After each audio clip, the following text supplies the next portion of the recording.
Chers frères et sœurs en islam, assalamu alaikum wa rahmatullahi ta'ala wa barakatuh. Notre thème de cette semaine s'intitule Problématique des mosquées et de l'imamat au Sénégal. Mais avant d'entrer dans le vif de notre sujet, nous profitons de l'occasion pour présenter à toutes et à tous nos meilleurs vœux à l'occasion, bien entendu, du nouvel an du calendrier musulman 1446. Chers frères et sœurs en islam,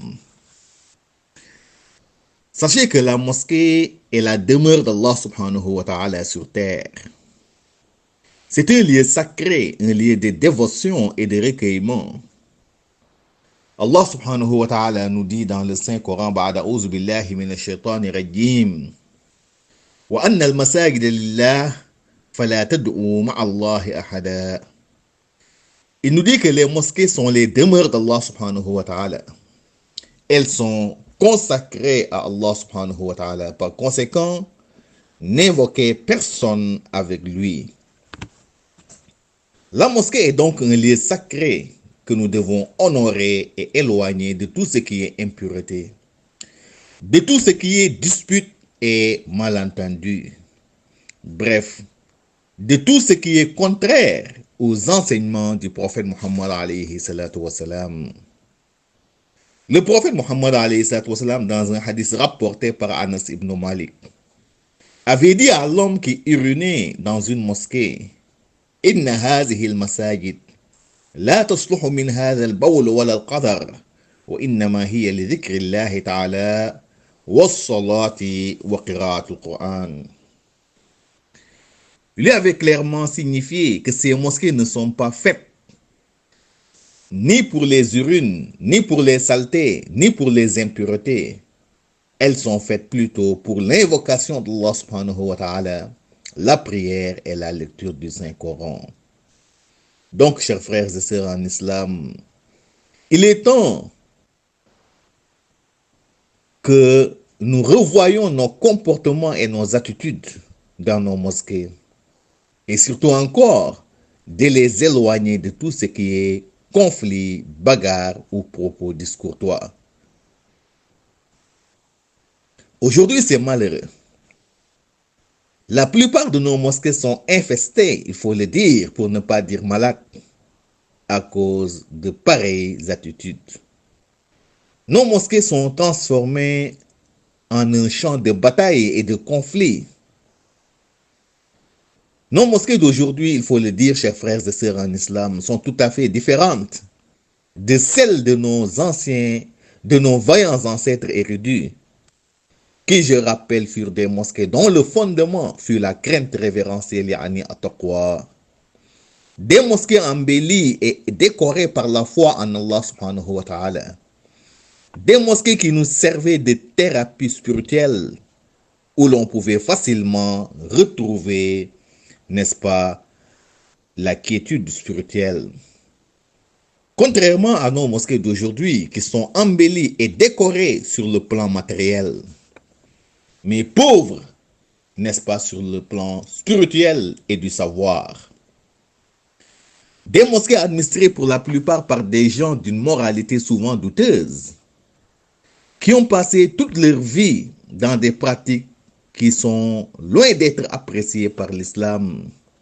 Des gens qui ignorent totalement les textes de l'islam qui régissent le fonctionnement, n'est-ce pas, d'une mosquée.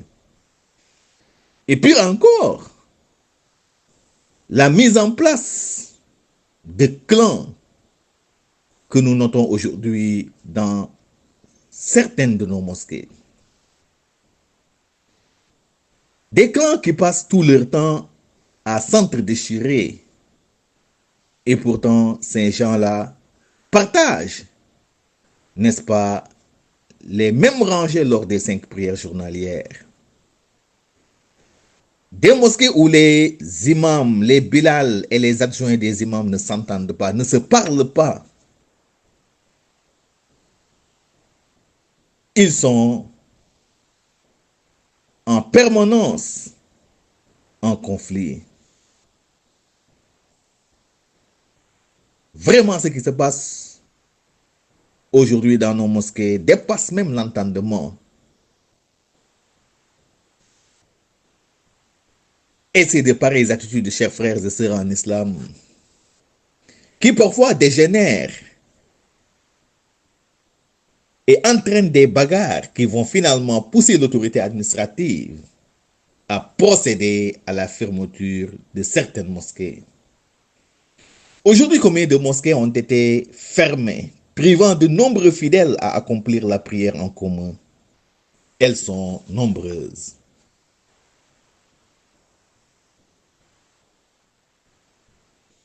Il y a également sur les problématiques le phénomène de la stigmatisation.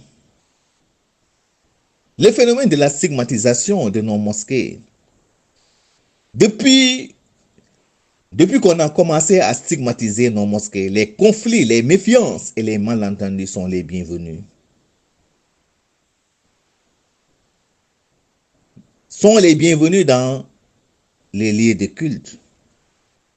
Nous devons éviter, chers frères et sœurs en islam, de donner à nos mosquées des appellations à caractère ethnique ou confrérique.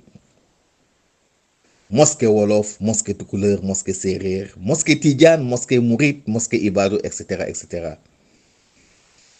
Cette stigmatisation de nos mosquées ne fait qu'enfoncer la division au sein des musulmans et fragiliser, si vous voulez, davantage la Oumma islamique. Il y a aussi sur les problématiques des mosquées au Sénégal la façon dont on nomme nos imams et nos muezzins. Nos imams sont souvent nommés suivant des critères contraires à ceux établis par la charia. On nomme celui-là parce qu'il est le fils d'eux, parce qu'il est le petit-fils d'eux, il fait partie de la famille telle, de l'ethnie telle, de la classe sociale telle. Il porte le nom tel, ou tout simplement son père ou son grand-père fut l'imam de la mosquée, sans tenir compte, bien entendu, des critères établis par la charia, qui sont des considérations qui n'ont aucun fondement de base en islam. Je rappelle, chers frères et sœurs en islam, que la fonction de l'imam n'est pas une fonction héréditaire, autrement dit une fonction qui s'hérite de père en fils ou de père en petit-fils. Parfois, vous voyez dans nos mosquées quelqu'un qui est écarté à la fonction de l'imam parce que tout simplement, il a des différends ou des malentendus avec la commission, n'est-ce pas, de cette mosquée, alors qu'il remplit les critères pour être imam. La question de l'imam a été clairement tranchée par la charia, qui nous dit que toute personne prétendant à l'imam doit être un érudit, c'est-à-dire quelqu'un qui maîtrise parfaitement les règles de la charia, surtout celles liées à la purification rituelle et à la prière. Un imam incapable de décerner un qabla salam et un ba'da salam, ou qui n'arrive pas à rectifier une erreur commise au cours d'une prière, celui-là doit être démis automatiquement de ses fonctions de l'imam.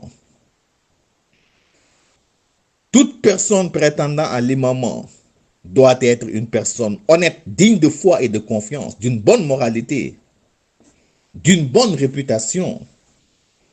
Donc, il faut que nos comités de gestion des mosquées se basent sur ces critères-là pour la désignation, bien entendu, de leur imam. Même s'il faut organiser des tests ou faire même une enquête de moralité, il faut le faire. On ne doit pas prendre la fonction de l'imam avec légèreté. C'est une fonction de lourde responsabilité. Innaha la mas'ouliyatun thaqila. Je rappelle également que si toutefois un imam est ouvertement contesté par les fidèles de la mosquée qui habitent, je dis bien, dans le quartier, le plus sage est qu'il se retire. La charia lui interdit de présider en ce moment la prière ou de faire forcing même. De la même manière pour la nomination des bilal, c'est-à-dire des muezzins. Elle était toujours basée sur une classe sociale donnée, ce qui est contraire, n'est-ce pas, aux prescriptions de la charia. En islam, chers frères et sœurs en islam, même la fonction du muezzin est réglementée. Un muezzin doit être d'une bonne moralité. Il doit savoir au minimum les règles de l'appel à la prière et surtout encore maîtriser parfaitement les horaires de l'appel à la prière et ceux de la prière. Ce qui n'est pas le cas pour la plupart, n'est-ce pas, de nos mosquées. Chers frères en islam, épargnons nos mosquées de nos différends et de nos malentendus.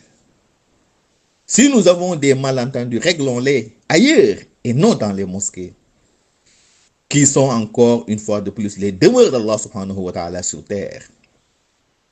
Du temps du prophète Muhammad alayhi salatu wa salam, les conflits étaient réglés dans les mosquées.